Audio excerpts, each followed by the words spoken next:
Buenas tardes de nuevo, disculpen. Creo que con ustedes el paralelo que he tenido más problemas. Creo que un día se me fue el internet, ahora se me ha ido la luz. Le pido bastantes disculpas porque están ustedes perdiendo, estamos todos perdiendo el tiempo. Entonces, por favor, vamos a comenzar, vamos a retomar el tema que estábamos viendo con la estudiante Pamela Castro. Sí, doctora. ¿Desde donde me quedé o le inicio nuevamente?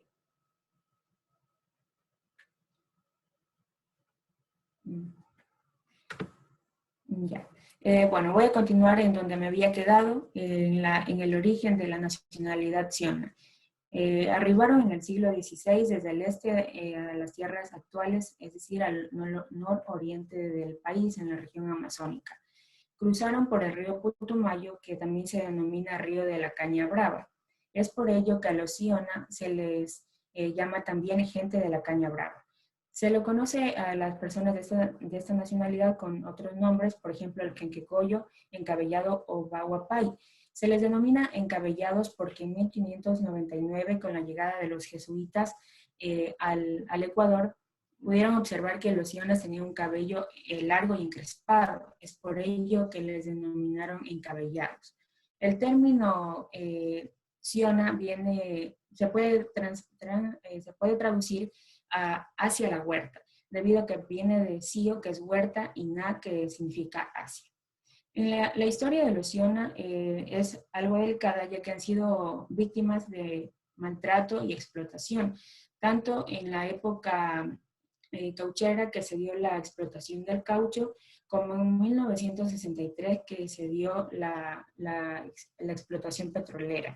Y también gracias a la colonización por siembra de ilegal de coca, su población y su territorio ha sido reducido. La cosmovisión de esta nacionalidad xiona es que hay un mundo de abajo, el presente y el mundo de los cielos. La lengua van a expresarse en un dialecto paicoca, que es una derivación occidental de la lengua tucano.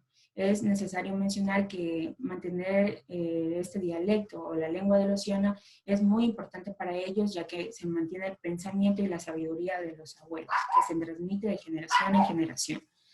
En la gastronomía se alimentan con la carne que proviene de la cacería, la pesca, y para ellos se representa un importante rol las plantas silvestres, ya que van a aportar un alto contenido de vitaminas y proteínas para la subsistencia de esta nacionalidad.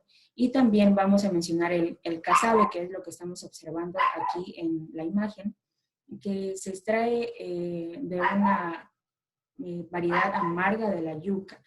Tiene un principio venoso de ácido cianhídrico que la mujer lo saca en un inicio y que después lo va a poner sobre un sartén de barro y va a salir a modo de una galleta grande, como podemos observar aquí en la imagen. La organización social y política de los xiona está estructurada por los Yayguaje, que es gente del jaguar, los Maniguaje, que es gente de la mojarra, Piaguaje, gente del ají, Ocoguaje, gente del agua, Ayoguaje, gente del mono maicero, y Amoguaje, que es gente del armadillo. Gracias a las misiones evangelizadoras y la migración que han provocado estas, se ha ido disminuyendo en gran cantidad tanto su población como su territorio. Y también han llevado a la nacionalidad xiona de la dispersión, porque antes vivían dispersadamente, a la centralización de aldeas. Es decir, que cada familia va a ocupar una casa, ya no como era en un principio. Los pueblos xiona y secoya formaron la organización de la nacionalidad indígena secoya del Ecuador, o también denominada ONICE.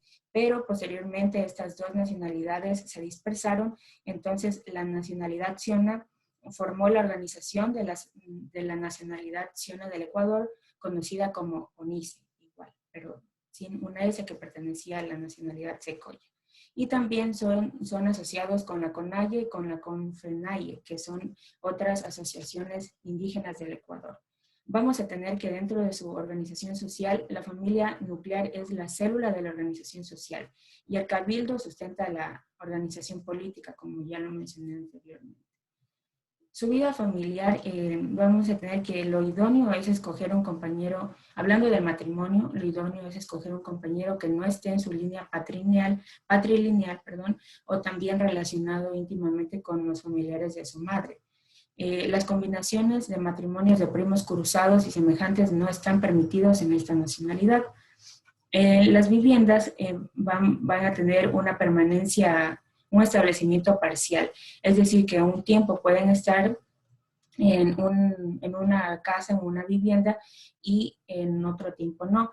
Principalmente las casas eran así como estamos viendo, como en formita de aldeas y que estaban al suelo, iban directamente al suelo, pero en la actualidad las casas ya están como un poco más arriba y son más pequeñas, tienen forma de un óvalo que podemos deducir que solo va a ser para el núcleo familiar, ya no para como era anteriormente para todos las personas de la nacionalidad, que podían estar agrupados entre unas 100 personas más o menos. La economía de esta nacionalidad depende de la actividad agrícola nómada y de la horticultura ambulante de la roza y la quema. También se va a dar lo que es la cacería, la pesca y la recolección de frutos. Y se van a cultivar 15 variedades de yuca y también otros frutos como otros productos como el maíz y el ñame. La artesanía de esta nacionalidad se va a caracterizar por la alfarería y también porque las feminaciones van a usar las semillas para collares y pulseras y también van a dar un toque a estos collares utilizando alas de escarabajos, porque hay unas alas de los escarabajos que son de color fosforescente. Entonces van a usar estas alas para darle un toque a su artesanía. Las costumbres de esta nacionalidad es que las mujeres se van a levantar a las 4 de la mañana para ir a coger agua al río y de esa manera iniciar la preparación de los alimentos e iniciar la rutina de su día. Las mujeres se caracterizan también por acompañar al hombre en sus actividades de pesca y recolección de frutos, pero algunas mujeres también beben el bejuco luminoso para ganar más fuerza. La cultura tradicional de los Siona es que han dejado de lado las creencias como el Yahé, por lo que decíamos de las misiones evangelizadoras que han venido a cambiar y han dispersado realmente esta nacionalidad. Han dejado de ataviarse con la chusma, que era una parte de la vestimenta occidental. Los niños y los jóvenes ahora hablan el español como primera lengua, ya no está tan fomentado su lenguaje que era el paicoca. La fiesta de la bebida vamos a tener entre una de las actividades tradicionales que realizaba esta nacionalidad Siona. Es que se remiten mensajeros a invitar a los miembros de grupos residentes cercanos, es decir, de las aldeas cercanas o las casas cercanas que van a estar en la zona donde se realice la fiesta de la bebida. Los invitados estarán encargados de llevar a la carne ahumada y el pescado. Y van a tener van a hacer la preparación, la mujer que invita a esta fiesta de la bebida va a hacer la preparación de 4 a 8 vasijas de chicha fermentada. La vestimenta de los sionas,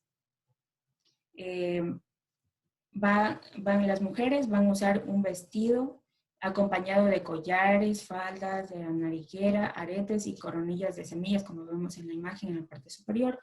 Y por el otro lado, los hombres van a estar vestidos con el kushma, que es una vestimenta que se parece mucho a la de la nacionalidad de Cofán. Eso es todo. Muchas gracias.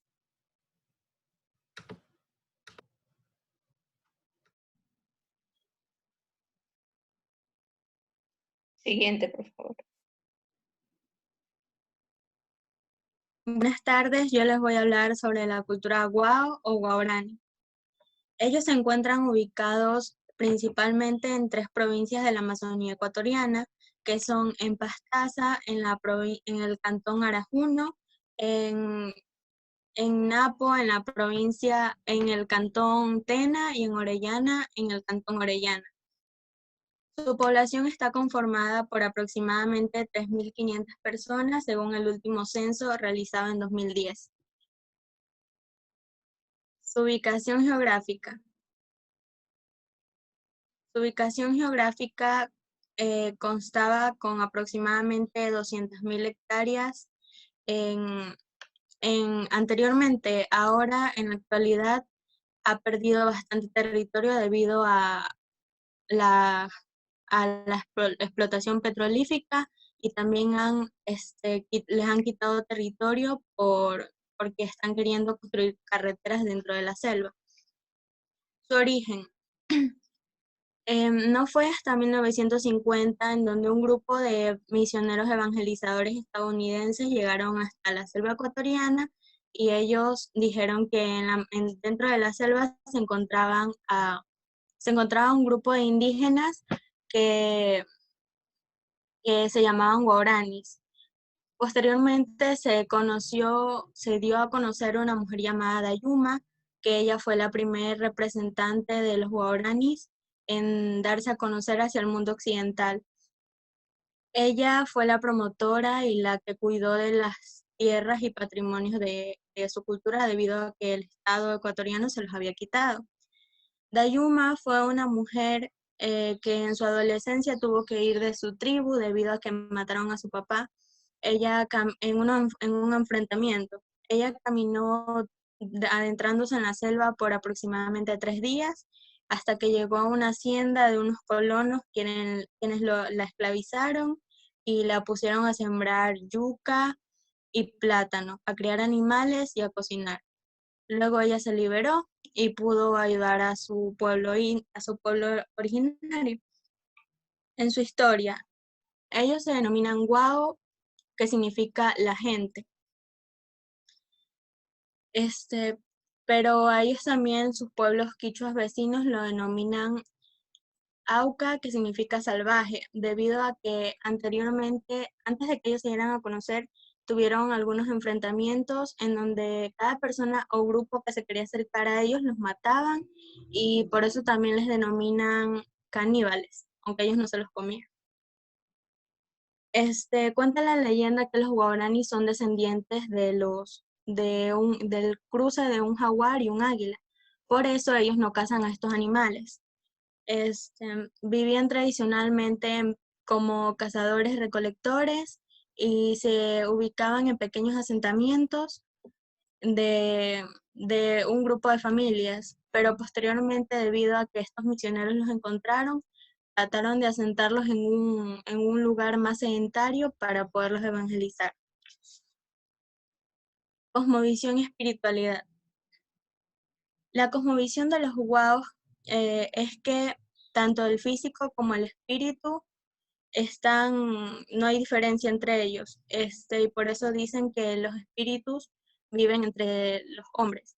Ellos consideran al bosque como un lugar sagrado y en donde ellos se sienten protegidos, y consideran a la civilización como un lugar de amenaza y peligro.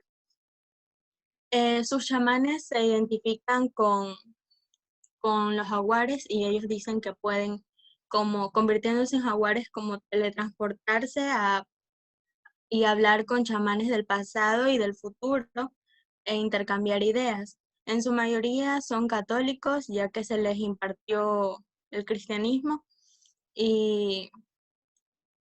pero ellos no lo practican en sí, porque ellos no tienen sacerdotes sino chamanes, como que hacen un cruce de estas dos religiones con su identidad indígena. Su organización social. En su organización social vemos que es un grupo totalmente igualitario y no existen diferencias entre como clase social alta, clase social baja, y ellos lo que buscan es que todos tengan lo mismo debido a el ritmo de vida que ellos manejan. No existe la discriminación hacia la mujer, y tampoco existe liderazgo, pero se emplea en algunos casos debido a que ellos, por ejemplo, si se presenta alguna situación, alguien tiene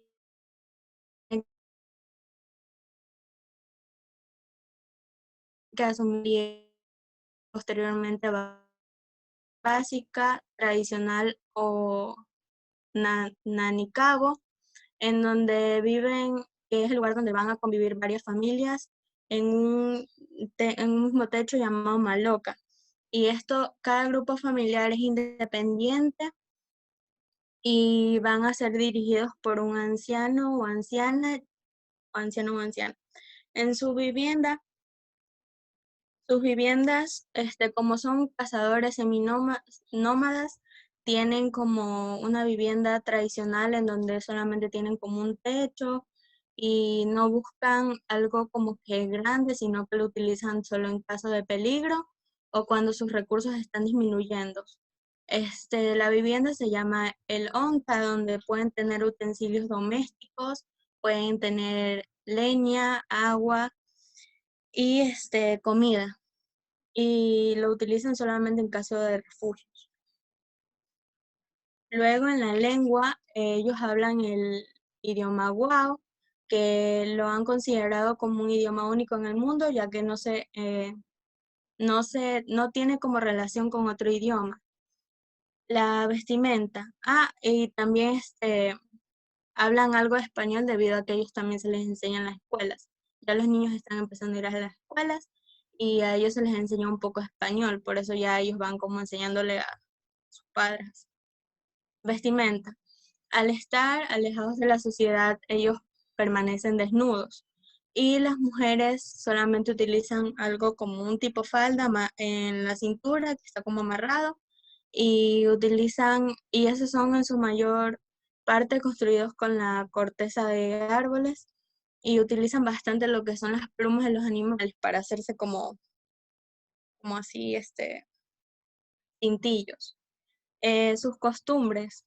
Los guaos tienen la costumbre de regañar a sus hijos o castigarles en caso de que ellos no obedezcan las leyes de su comunidad o de su padre. Y también está la costumbre de que cuando un joven es encontrado con su novia, lo obliga inmediatamente a casarse con él. En su gastronomía. Su gastronomía se basa principalmente en la caza y la pesca. Y ellos no se basan en lo que es caza, solamente lo hacen a monos, diversos tipos de aves, pero no cazan a los felinos ni nada de esas cosas porque los consideran como animales sagrados. Tampoco las serpientes. Y ellos se justifican, tienen varios tabúes en tanto a la caza. Ellos dicen, por ejemplo, que ellos no comen ciervos porque sus ojos se parecen a los de los humanos y ellos no se consideran caníbales. Viven rodeados de huertos en donde siembran leguminosas, yucas, plátano, entre otras cosas. Fiesta.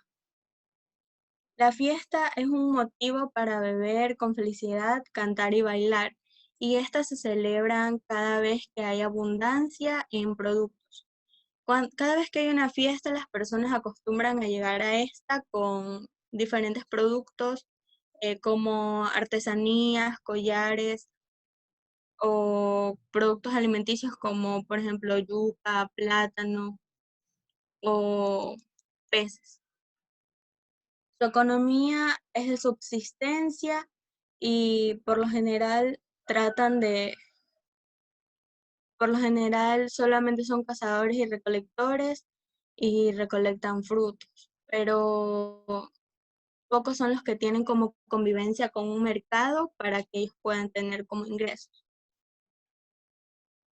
Y ellos también, por ejemplo, en lo que es artesanía, ellos elaboran sus collares con semillas y hojas y estas son vendidas, ellos son los que tienen más contacto con la sociedad exterior debido a que ellos acuden a los mercados a vender sus productos. Eso sería todo. Gracias. Buenas tardes, mi nombre es Serena y les voy a hablar sobre la comunidad Shiwer. El nombre de esta nacionalidad tiene algunos significados, como Shiwar, que significa nuestra familia, Euk Shiwar, que significa conocedores de la selva o aquellos que pueden valerse por sí mismos, y el vocablo Shiwar, que significa varios significados, pero que en sí sus significados son ubicación. Esta comunidad está ubicada en la región amazónica del Ecuador, al sureste de la Antártida, entre el río Cunambo y el río Corrientes. También se dice, también hay habitantes en el Perú, que están distribuidos en otra zona. La población. Se dice que hay entre 1.198 habitantes, entre 607 hombres y 591 mujeres, según el censo realizado en el último año, que fue en el 2010. Y se encuentran dispersas en 9 comunidades, como son las que estamos observando. Origen e historia. Se dice que... Cámbiale la diapo.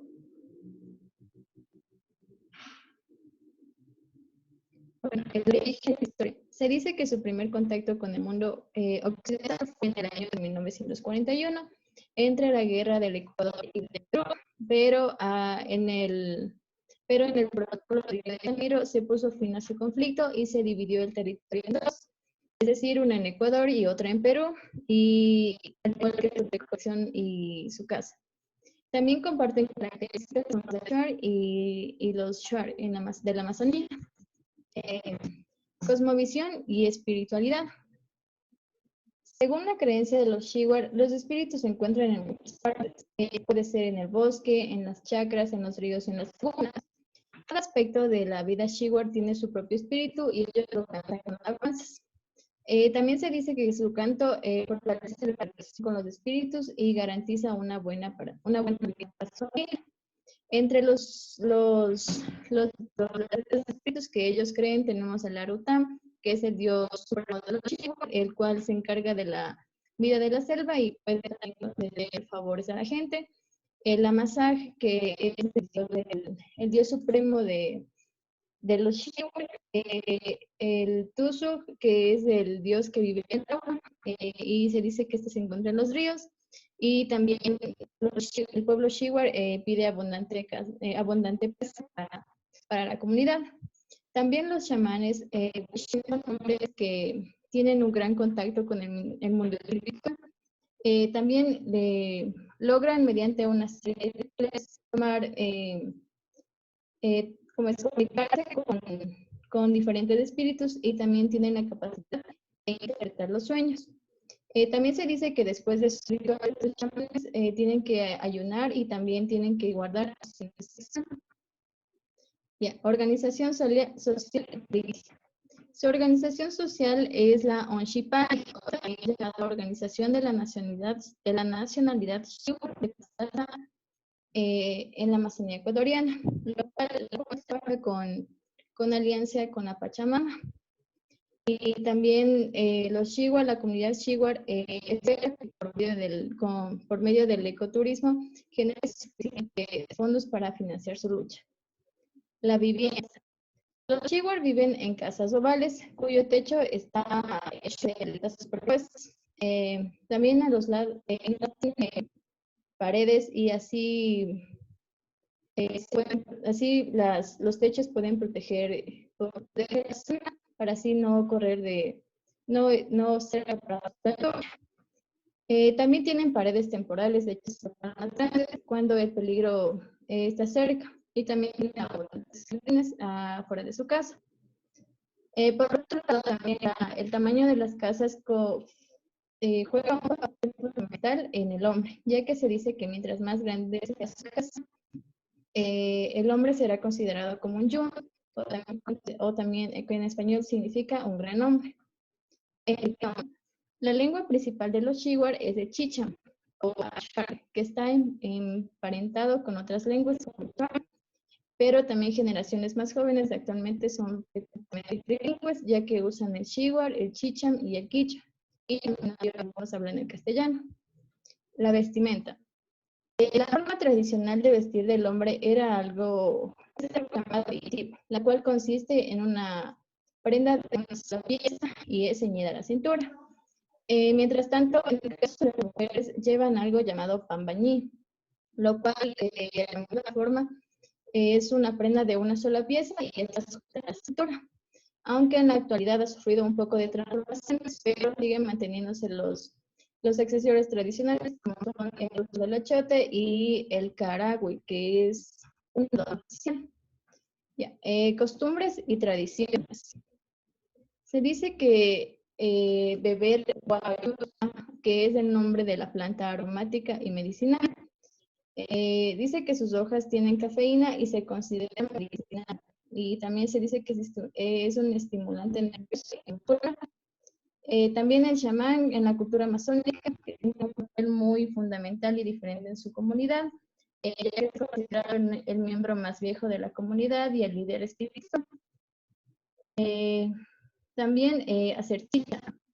Es muy tradicional hacer la chicha de yuca, que es lo primero que se ofrece a los visitantes cuando lleguen a su comunidad. La costumbre, por lo general, es beberla rápidamente, ya que si es que no lo haces, ellos te dan más asumiendo que te gustó. También tienen una forma muy tradicional de enterrar a sus muertos, ya que colocan a la persona muerta en un tronco de madera, similar a la cama, y durante el funeral o durante el funeral de una cabeza de familia, se lo entierran en el centro de la casa y así recuerdan recuerdan su existencia. También tienen la creencia de que el espíritu de una persona Shiva es adquirida por un animal. Alimentación. Los Shiwar son una comunidad muy productiva y por lo general cultivan el plátano y la yuca. Y la yuca es un ingrediente muy apropiado para los Shiwar, porque con pueden hacer la cerveza de yuca, la cual es una bebida que la toman a diario porque su costumbre es tomarla para así poder salir a trabajar. Y también pueden hacer la bebida de yuca que contiene alcohol, la cual la beben en festividades. También tienen épocas donde o estaciones, dependiendo de donde los sueldos o las actividades de casa van a disminuir. La economía. Su subsistencia se basa en la combinación de agricultura, pesca y recolección de animales y productos del bosque. Sus artesanías. La importación de herramientas y utensilios son muy comunes en esta comunidad, ya que su fabricación también incluye productos de bosque como fibras, madera, arcilla, semillas, entre otros. Estos materiales son utilizados para la elaboración de hamacas, sirjas, canastos, lanzas, cerámicas, instrumentos musicales, bateas, bancos, canoas, etc. También la cerámica, pero este es un trabajo exclusivo de la mujer y por lo general ellas realizan rituales y también hacen figuras con simbolismo cultural.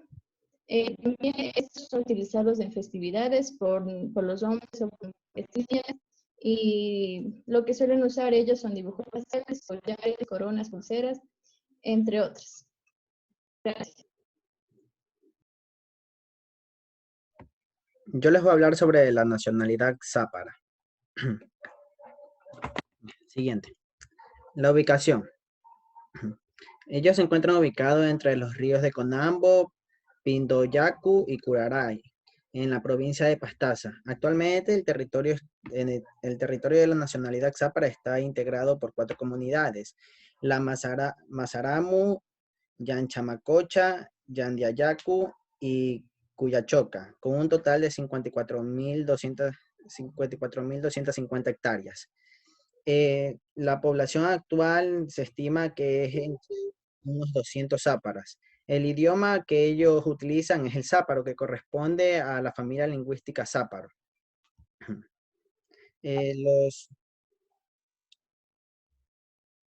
Los Los antecedentes históricos.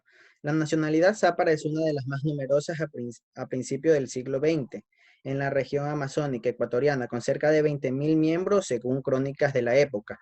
Pero también en este siglo ocurre lo que son los enfrentamientos entre otras nacionalidades y también enfermedades causadas por la fiebre del caucho, que esto provocó que esta nacionalidad llegara casi hasta su extinción.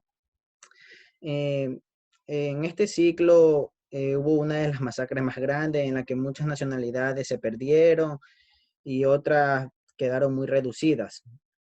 Los záparas estaban constituidos por personas muy trabajadoras y poseían los mejores curanderos, por eso eran objetivos de muchos ataques de las diferentes tribus rivales. En la guerra con el Perú en el año de 1941, al fijar los límites de las dos naciones, han dividido las nacionalidades indígenas del oriente ecuatoriano. En este acontecimiento, la mayor parte de la población de la nacionalidad zápara está en territorio peruano. Siguiente diapositiva, por favor. Las viviendas. Las viviendas construidas con chonta pambil y umbula para los postes. Para el techo usan hojas de paja toquilla. La nacionalidad. Viven a lo largo de los ríos Conambo y Pinduyacu y en el Alto Curaray en Ecuador, provincia de Pastaza, y a lo largo del Tigris en Perú, en la provincia de Loreto. Ellos una vez tuvieron un territorio muy amplio que abarcaba entre los 12.000 kilómetros de los ríos de Pastaza a Curaray. La vestimenta. La yanchama es una corteza de un árbol que al ser lavada y golpeada muchas veces hasta que logra una textura de tela corriente, aunque es un poco más gruesa.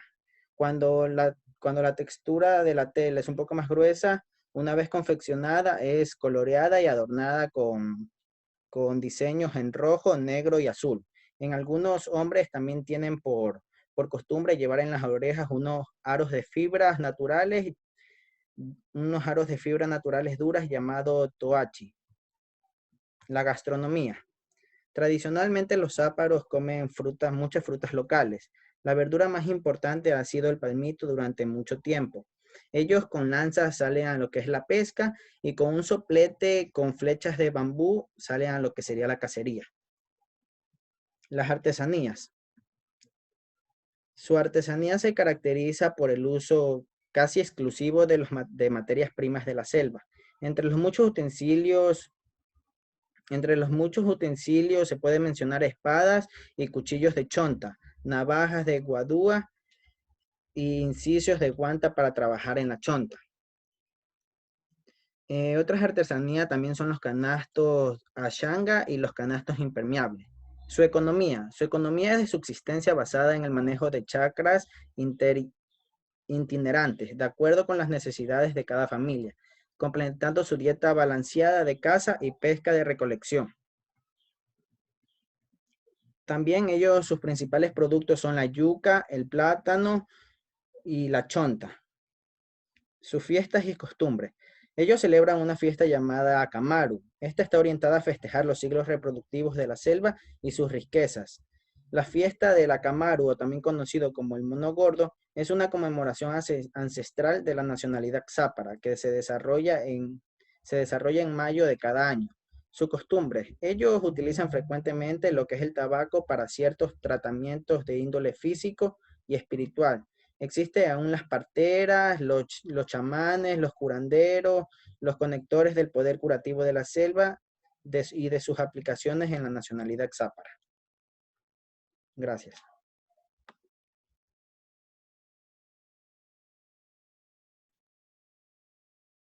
Hola. Bueno, ahora sí me escuchan. Sí, sigue bueno, adelante. Ya. Bueno, ahora les vamos a hablar sobre los andoas.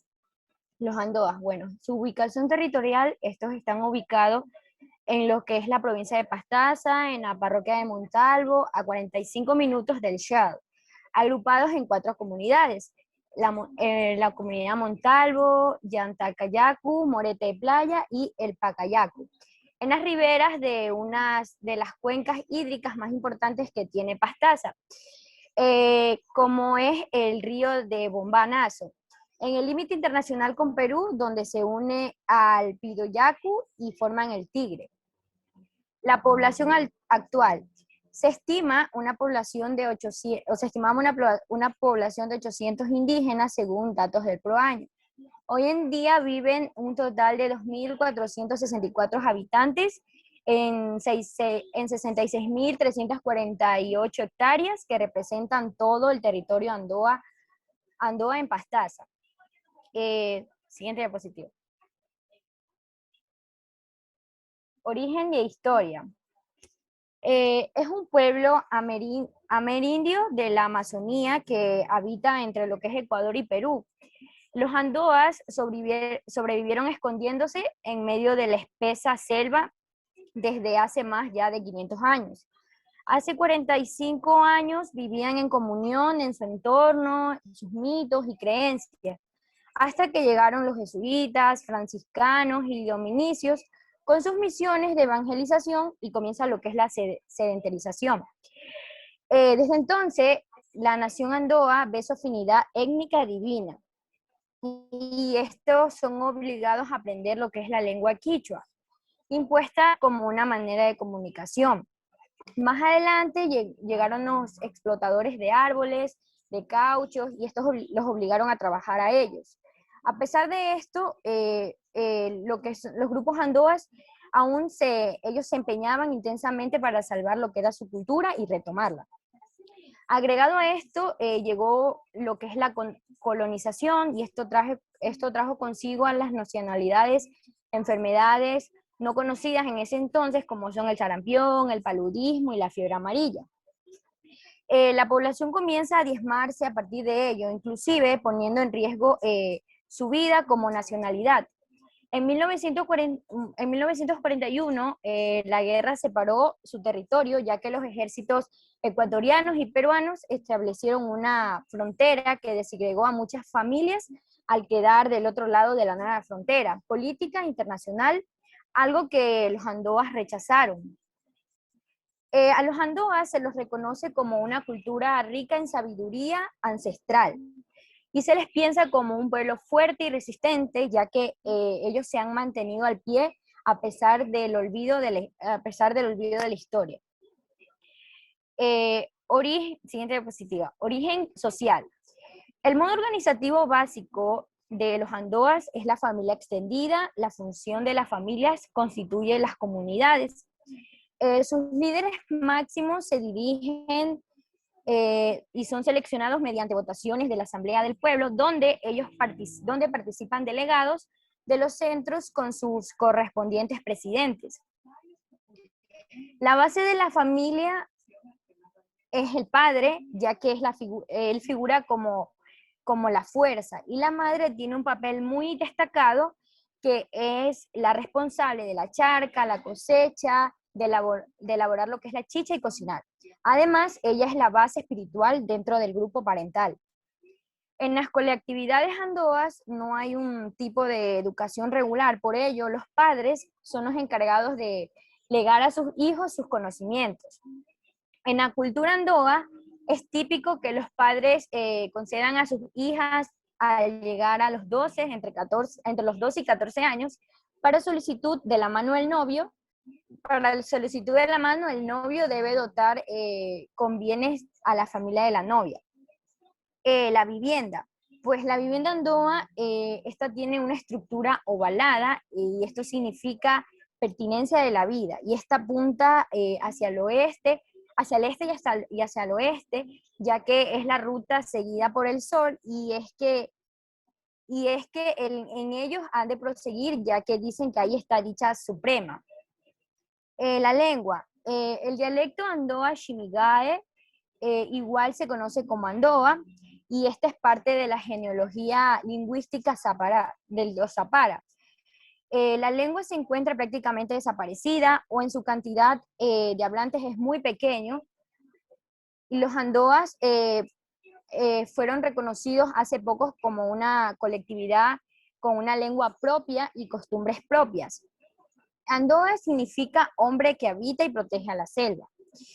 En lo que confiere a la vestimenta, los hombres visten un pantalón de color blanco. A pesar de esto, el negro es el que más usan. Se pintan imágenes de boas, iconos culturales, otros se ilustran figuras que ven en sus sueños. Las mujeres usan un blusón pequeño y una falda negra, casi como la de los quichuas, y se pintan con huitos representaciones de boas. Las costumbres. Pues bueno, los andoas acostumbran organizar el trabajo según las necesidades de cada familia. El trabajo es obviamente hecho por todos. En el caso del cultivo del maíz, siempre esperan que se aproxime el mes de agosto para iniciar la siembra que esperan a la luna llena. Cuando empieza la época del sembrío y las lluvias no llegan, estos queman caparazones de tortugas para que de esta manera la lluvia venga para ellos poder sembrar. En lo relativo a las costumbres de lo que es el tránsito de la vida a la muerte, usualmente ellos velan a los muertos en medio de juegos, en donde todos los acompañantes forman parte de esto.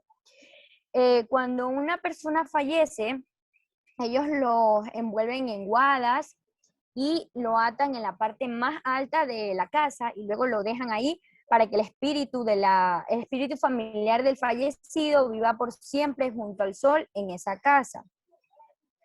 En cuanto a la gastronomía, pues los andoas se nutren de sus siembras en sus vegetales, de frutas, los que son raíces de la selva y de lo que consiguen de la caza y la pesca. Entre los platos más regulares de esta comunidad está el ayampaco de pescado, el bagre, lo que es el palmito de chonta, la mazamorra de guanta. Los jugos, hoy como ayer, se han tomado colectividades que son la chicha de yuca, la chicha de chonta y el vinillo. Fiestas. Las fiestas más importantes de los andoas es el curacas y el evento sobre la religión, que es similar con el humilla, y se hace cada 2 años. Esto se realiza cada 2 años para que no se acabe lo que es la cacería ni los animales. En cuanto a la economía, la nacionalidad vive de la agricultura extensiva. Utilizan medios artesanales para el cultivo, el producto agrícola básico como lo es la yuca, un tubérculo que siempre está presente en su dieta. Además, siembran lo que es maíz, plátanos y algunas frutas. Otras actividades que complementan a la agricultura y que es beneficiario para las comunidades son lo que es la pesca y la caza. Actividades que obviamente realizan en la selva. El producto de estas actividades, a pesar de haberse diezmado, es utilizado para complementar lo que es la dieta diaria de esta nacionalidad. Los instrumentos de trabajo que esta nacionalidad utiliza en su mayoría están elaborados por madera de chonta. En cuanto a la artesanía, los hombres elaboran lo que son canoas, remos y liacas. Ellos han sido destacados en el aporte cultural de los andoas han sido destacados en el aporte cultural, ya que ellos han ejecutado y han implantado y expuesto sus experiencias acerca de la alfarería y otras prácticas artesanales a las colectividades cercanas. Sus instrumentos musicales son el tambor elaborado de cuero de ciano, el de mono machín y madera de cedro, la flauta hecha de guada. También a las mujeres andoas se las considera como las matriarcas líderes en lo que es la confección de cerámica, ya que hay un mito en el cual se dice que la manga alpa, que significa madre del barrio, esta es la diosa de la cerámica, invitó a las mujeres a soñar con ella. Desde ese día, las mujeres andoas son muy hábiles con el trabajo de construcción y de pinturas de cerámica. Eso sería todo por nuestra exposición. Gracias. Bueno, muchas gracias. Hemos terminado con las nacionalidades del Oriente. Como ustedes han podido ver, hay una gran variedad de nacionalidades. El Oriente tiene una serie de características que ha marcado esas nacionalidades. Y bueno, yo les quiero aclarar algunas cosas. Bueno, ahora hay algunas nacionalidades que están en peligro de extinción porque tienen muy pocos miembros dentro de su nacionalidad, como los Iona, los Secoya, los Áparos, los Andoas también, algunos más. ¿Qué ha pasado? Bueno, hemos oído que realmente pues desde hace más de 500 años, bueno, los incas prácticamente con el imperio inca no llegó hasta la selva, pero la colonización sí, y fueron influenciados primero por misioneros, después por los que iban buscando oro, la época del caucho, después las guerras civiles entre Ecuador y Perú, y por último todas las prospecciones petrolíferas que han surgido desde los años 50, 60. Y prácticamente pues ya comenzaron con más intensidad pues a usurpar los territorios a partir de los 60. Entonces, ¿qué quiere decir? Que realmente pues han sobrevivido y han sido diezmados por todas esas circunstancias. Y están abocados a lo que se llama la endogamia. Bueno, algunas nacionalidades, otras no. ¿Y la endogamia qué es? A ver, ¿alguien me puede decir lo que significa endogamia? Eso ya le habrán dado ustedes en biología, o bueno, lo dieron en bachiller, que es endogamia. Son Endogamia, personas que se casan así entre los mismos de la familia. Así es. Entonces, ¿qué quiere decir? Que si estas poblaciones tienen muy pocos miembros, entonces ocurre con más frecuencia la endogamia. ¿Y eso qué consecuencia tiene? La consecuencia es que hay mutaciones genéticas que se convierten de recesivas, se convierten en dominantes y van apareciendo algunas enfermedades o algunos deterioros genéticos en esa población. Bueno, también ancestralmente, y no solo en Ecuador, sino en todo el mundo, ha habido una sabiduría popular dentro de todas las tribus y todas las nacionalidades y culturas, en que, por ejemplo, han prohibido el incesto. También se da lo que se llama el rapto de la novia, que es que los varones salen de su territorio y van a buscar a una mujer fuera de sus dominios y la arrastran y la llevan a donde viven, entonces la incorporan a su nacionalidad. Entonces, como ella es de otra tribu, de otra nacionalidad, pues aporta sangre nueva y eso evita la endogamia, o sea, la consecuencia de la endogamia. Son prácticas que son positivas para evitar eso, el deterioro de esas nacionalidades. Bueno, por otro lado, también les quiero hablar del Instituto Lingüístico de Verano, que algunos de ustedes lo comentó. Bueno, el Instituto Lingüístico de Verano fue un grupo de misioneros protestantes, evangélicos, básicamente, de Estados Unidos, que se le ha relacionado con lo que posteriormente fue la explotación petrolera. Entonces, y no solo en Ecuador, sino en Perú, en Colombia, en Bolivia, en Brasil, llegaban los misioneros del Instituto Lingüístico de Verano y enseñaban a las nacionalidades, pues enseñaban inglés, enseñaban costumbres occidentalizadas, y lo más grave era que hacían una planificación familiar de manera masiva, por ejemplo, la esterilización a través de dispositivos intrauterinos, y prácticamente pues eso tenía diríamos, como propósito el que no se tuviera tantos hijos, y de alguna manera pues también influían para que se alejaran de ciertos sitios de la selva, porque efectivamente después pues empezaron la extracción del petróleo.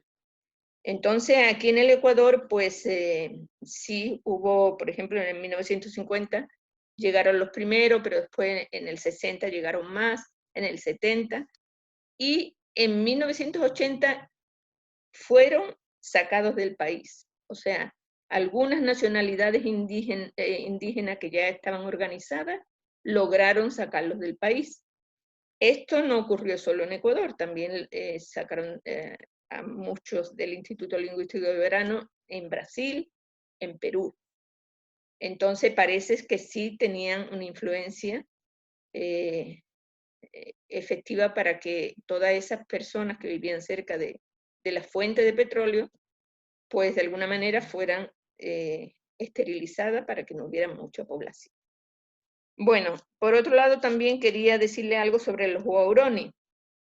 Los huauroni en un principio, los huau o huauroni en un principio pues fueron pueblos no contactados y después pues empezaron su contacto, sobre todo los que están asentados cerca de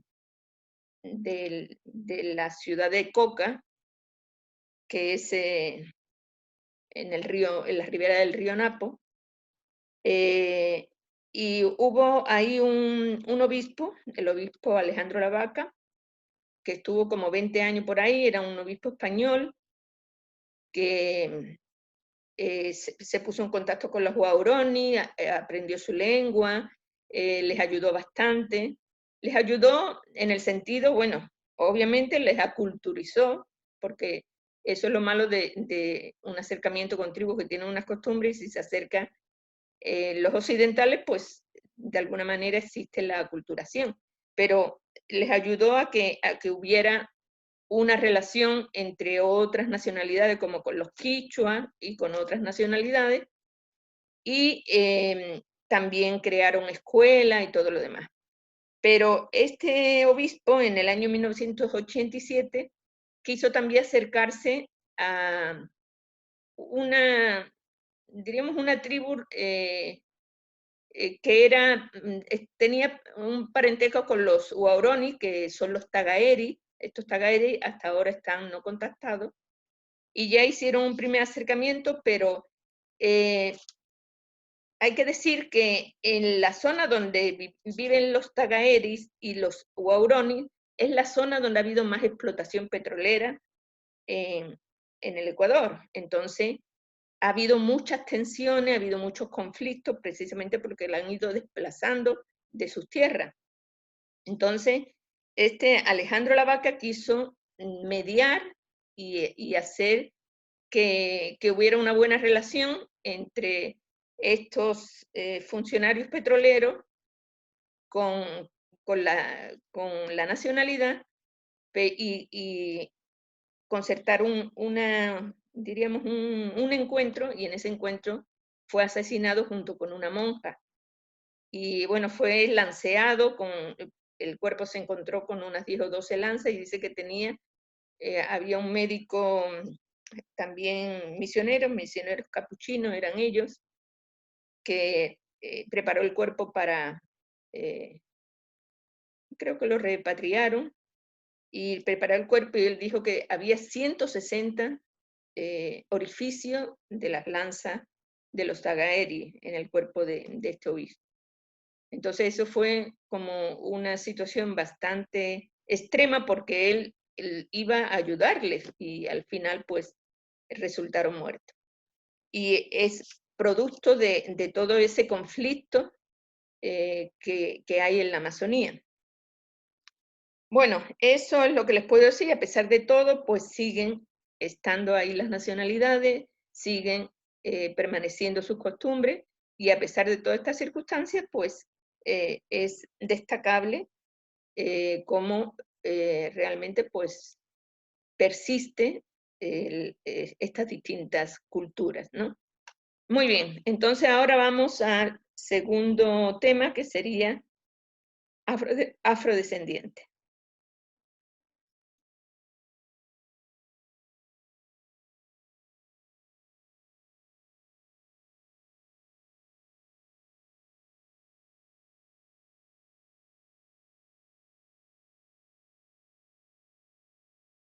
compañero Christopher está por ahí para que haga eso mismo. Ya.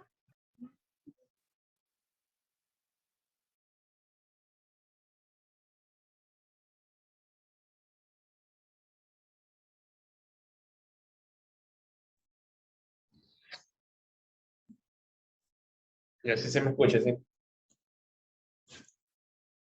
Adelante. Ya, Sí. buenas tardes, somos el grupo 6 y vamos a hablar sobre lo que es afrodescendientes.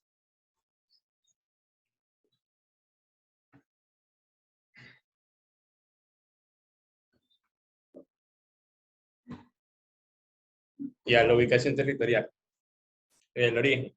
En 1526, los primeros afroecuatorianos en habitar en el Ecuador llegaron a mediados del siglo XVI, exactamente en 1526, durante la época de conquista.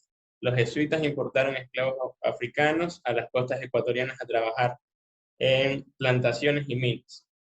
En 1575, según la Enciclopedia Saber Afroamericana 2009, llegaron los primeros negros al Valle de Chota. La primera importación fue introducida al cacique Tuncal, conocida también por García Tulcanazo. En 1822, muchos afroamericanos pelearon en la Guerra de la Independencia junto a la Armada del Ecuador. Sin embargo, a pesar de la victoria, no se les otorgó la independencia. Tenemos su ubicación territorial. En el Ecuador están claramente determinados lugares que llegaron los afroamericanos. Uno de los dos lugares fue el Valle del Chota y Esmeraldas. A estos territorios también llamados territorios ancestrales, de los cuales se desprenden la zona del Valle del Chota, la cuenca del río Mira, Salinas, La Concepción y Guayupe. Y otro lugar también conocido como territorio ancestral es Catamay, en la provincia de Loja. En la población actual, en el censo del 2010, se dice que 14.483.499 habitantes, de esos solo el 7.2% son afroecuatorianos. Y se dividen, están repartidos en 24 provincias. En esta imagen podemos observar que el mayor número de afroecuatorianos lo encontramos en Guayaquil. El segundo es en Esmeraldas y como tercero tenemos a Sucumbíos. A continuación, mi compañera. Buenas tardes. Vamos a encender la camarita. No sé si me estoy viendo. Ok. La historia afroecuatoriana. Podemos empezar diciendo que ¿quiénes son los afroecuatorianos? Los afroecuatorianos son llamados afroecuatorianos de los descendientes de África, afros descendientes de África y ecuatorianos nacidos en Ecuador. En su historia podemos remarcar que los primeros afroecuatorianos en habitar en Ecuador llegaron a mediados del siglo XVI, exactamente en 1526. Para profundizar un poco en la historia de estos afroecuatorianos, la población negra de Ecuador se estableció como el resultado de la esclavitud. Los primeros afroecuatorianos en habitar aquí fueron conducidos por un barco en la cual naufragó. Y estos 23 esclavos que fueron los que resistieron a este náufrago que se dio desde Panamá, Lima, Perú, hacia lo que es las costas ecuatorianas en Esmeraldas. Uno de estos 23 esclavos es el que llamamos Alonso Illesca. Alonso Illesca, que fundó lo que es la llamada República de los Ambos en Esmeraldas. Él buscó lo que es el reconocimiento de los esclavos, sin embargo, no sucedió por las autoridades coloniales españolas en la capital de Quito. Esto no se reconoció gracias porque ellos en su pensamiento tenían que estos esclavos en los cuales tenían sus aires de libertad iban a inducir a otros mismos esclavos a querer ser libertos. Entonces por eso no se dio la abolición de esta nación esclavista.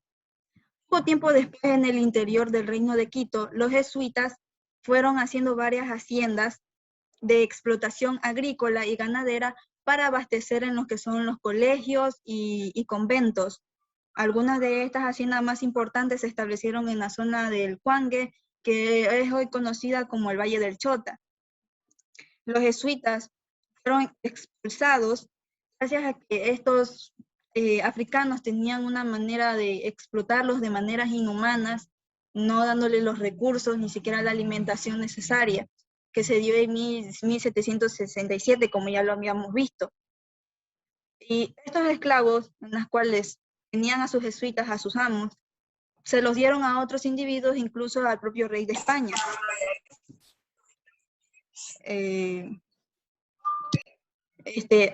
En Esmeraldas y en lo que viene siendo el Valle del Chota, muchos de estos esclavos afroecuatorianos tuvieron pactos, pero en Esmeraldas se daba más lo que es la abolición de los esclavos, y en el Valle del Chota más se daba principalmente lo que es el cultivo de la caña de azúcar. En la emancipación de los negros, la rebelión contra la esclavitud se dio más o menos en los años de 1850, si no mal recuerdo. Sí, 1850, gracias a que esta república se convirtió en una república independiente. Pronto después, cuando los africanos tuvieron también queriendo librarse de sus amos, se juntaron con los que son los esmeraldeños, y también se asentaron en otros sectores como en Carchi y en Imbabura. El grito de la independencia ecuatoriana se dio en 1822, cuando muchos de estos afroecuatorianos lucharon con la Fuerza Armada del Ecuador, y así se dieron en parte su libertad, pero no en su totalidad. Sin embargo, en el año de 1854, este de aquí se dio oficialmente. Sin embargo, los afroecuatorianos no tenían esa libertad, por lo que no tenían haciendas, no tenían territorios, no tenían con qué solventarse, ni educación, ni siquiera tenían parte para vivir. Entonces, lucharon por sus derechos y por la educación. Ya en 1988, la comunidad afroecuatoriana creó la Asociación de Negros Ecuatorianos, ASONE, para tener su reconocimiento y sus derechos, y que fueran inculcados en la historia del Ecuador, para así no tener ese racismo y esa discriminación que incluso recibe del mismo Ecuador.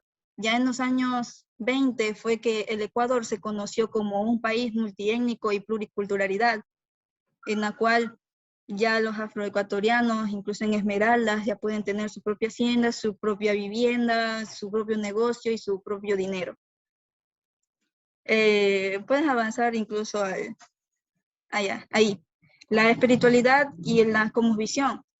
En los afroecuatorianos, en la espiritualidad tienen creencias creacionistas, en los cuales tienen a Dios en primer lugar, en segundo lugar Tierra Madre, en tercer lugar Satanás, porciones divinas. Es importante tomar en cuenta las expresiones religiosas católicas de los pueblos esmeraldeños, las cuales representan estas con cantos y músicas, misas en Semana Santa, en la que viene siendo la cosmovisión. ¿Puedes avanzar, por favor? Se dio la tunda, que para expresar una manera más rápida de lo que era la tunda, era tratada de una mujer con características monstruosas que le dan similitud a un vampiro. También tenemos que recalcar que la cosmovisión es la leyenda, o cómo ven de manera, ¿cómo poderlo decir? En forma de leyenda hacia estos tipos de territorios. Ahí encontramos la tunda, como iba diciendo, una mujer con características similitud a un vampiro, que atraían a personas al bosque y las mantenían cautivas, hasta lograr lo que era su cometido, que adoptan formas de personas conocidas, a las cuales quería tenerlo en un estado de trance. Y este estado de trance se le podría salir a esta persona a manera de un ritual, y para que se aleje de ellos. Gracias.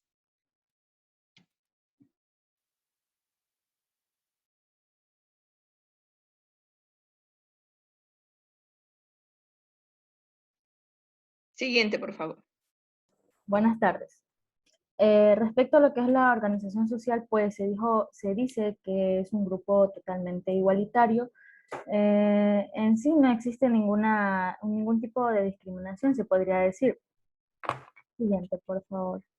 En lo que son las diferencias entre los pueblos afroecuatorianos ubicados en lo que es Esmeraldas y el Valle del Chota, pues se dice que esta diferencia se da con el hecho histórico de que los afroecuatorianos que se asentaron principalmente en las costas esmeraldeñas, pues estos vivieron en su mayoría como cimarrones, pero los que se asentaron en el Valle del Chota fueron en su totalidad esclavos. Ya, otra cosa, acorde a las diferencias, pues se dice que las diferencias sociológicas también dan lugar a lo que es las manifestaciones musicales. ¿Qué quiere decir? Pues que en Esmeraldas se la conoce como la tierra de la marimba y del arrullo, y en el Chota pues se la conoce como la tierra de la bomba. A pesar de que estas están caracterizadas por lo que es la polirritmia del origen afro, pues se dice que la música afroesmeraldeña suena un poco más, ¿cómo se diría? Más puramente afro, mientras que los afrochoteños, pues estos tienen lo que son más influencias indígenas y europeas, por los que se las comparan pues con la música andina. Siguiente diapositiva, por favor. En lo que respecta a la vivienda, pues en Esmeraldas la vivienda es de chonta, o sea, una madera sumamente dura. Ya, también podemos encontrar lo que son los portales de la vivienda, en los que se evoca que este es un sitio en los que los antepasados, ellos, pues aquí recibían sus visitas muchas veces de ellos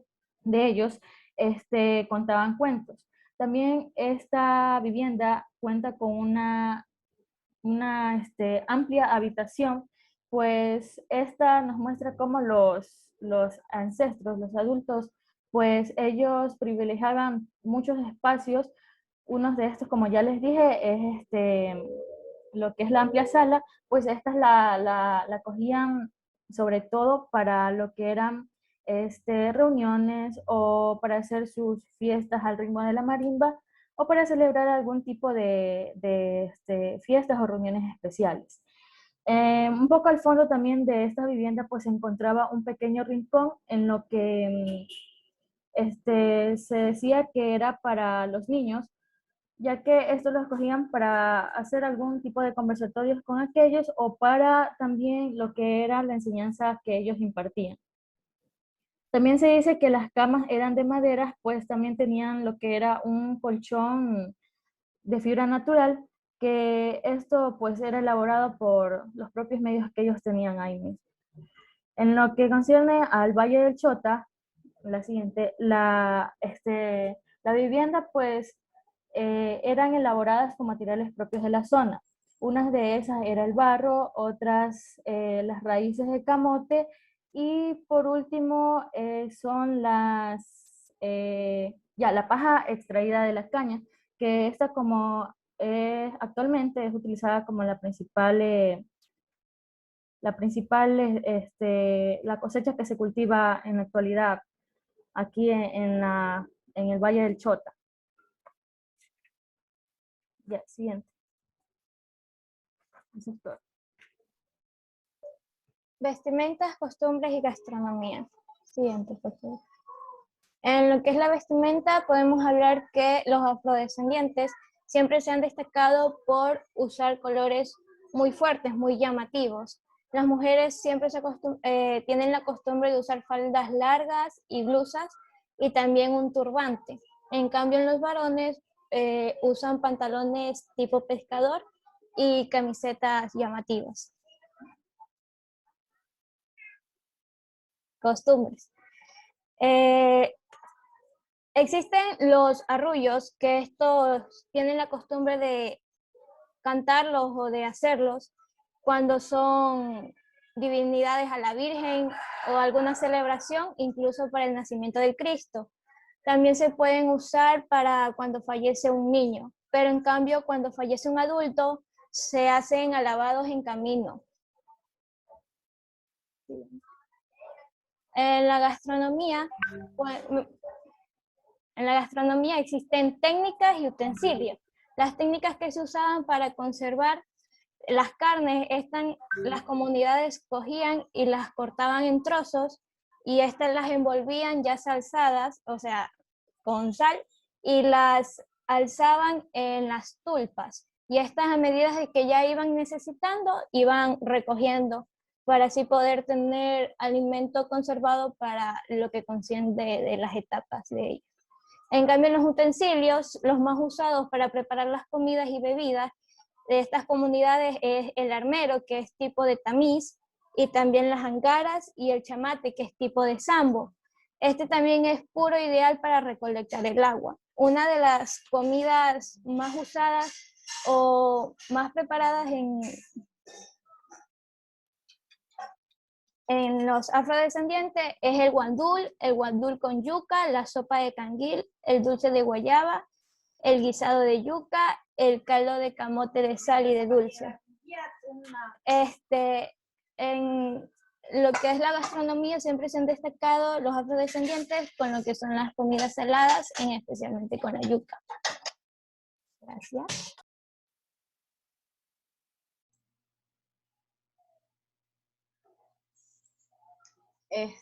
Bueno, yo voy a hablar sobre la economía, las artesanías y las fiestas de los afrodescendientes. La economía de los afrodescendientes se basaba principalmente en lo que es el turismo, la agricultura, la ganadería, la refinería del petróleo, entre otras. El turismo va a destacar lo que es el Valle del Chota, que también es conocido como el rincón de África, del Ecuador. Este está ubicado entre las provincias de Carchi e Imbabura. Posee una cantidad de atractivos turísticos y la gente mantiene lo que son costumbres ancestrales. Esta zona turística cuenta con un mantenimiento, una recreación y un alojamiento para lo que son los turistas. La música y el baile al ritmo de la bomba y el tambor son una de las principales características y atractivos del lugar. Los viajeros pueden realizar cualquier tipo de actividad, como también pueden hacer turismo comunitario con los habitantes para saber y conocer más sobre la cultura afrodescendiente. En la parroquia Ambuki, que también es conocida como la Tierra del Lobo, esta es una fruta típica de la zona, se puede realizar un recorrido gastronómico donde se pueden degustar helados, vinos, mermeladas elaborados a base de esta misma fruta exótica del lugar. Además, en la zona del Juncal es posible visitar lo que son las lagunas de las Culebrillas, que es considerado un sitio sagrado, tiene como dimensión 1.380 metros de largo y sus aguas son cristalinas. Se pueden observar lo que son patos silvestres, realizar pesca deportiva, camping y impresionantes fotografías. También se puede recorrer lo que es la cueva Judas Machay, los pendores, los paredones y lo que es la ruta de Capac Ñam. En las artesanías, siguiente, el objetivo de esto es que los afroecuatorianos puedan mostrar a los turistas una parte de su cultura. Las artesanías se van a ofertar trabajadas en coral, en caña guadúa, en conchas espondilus, en tagua, en madera, pambil, calabazas, entre otros materiales. Esto va a hacer que el objetivo va a ser que se muestre a los turistas una parte de esta cultura que está basada en la construcción de las réplicas de las marimbas, bombos y paisajes norteños. Los artesanos afroesmeraldeños trabajan la damagua, para elaborar una serie de objetos en los que se palman en su cultura ancestral. Las fiestas de los afrodescendientes. Cabe recalcar que entre las fiestas cívicas de mayor importancia están las siguientes. El 5 de agosto, que es la independencia de Esmeraldas, recordando el contexto de la liberación de la esclavitud, y el 12 de octubre, que es el Día de la Raza, que se celebra especialmente en honor a la raza negra. Comúnmente se celebran también otras fechas dependiendo del respectivo día festivo y del recinto o parroquia que estén habitados. Muchas gracias. Bueno, muy bien, señores, hemos terminado estas dos exposiciones. Decirles que el día lunes no va a haber clase, el día lunes 24 de mayo, entonces retomaremos y ahí en la próxima clase ya terminaremos las exposiciones, las dos que quedan. Y nos veremos, por consiguiente, nos veremos el martes, el próximo martes. ¿Ok? Entonces, hasta entonces, pasen muy bien y tengan un feliz feriado. Y gracias. Gracias, profe. doctora. Gracias. Gracias.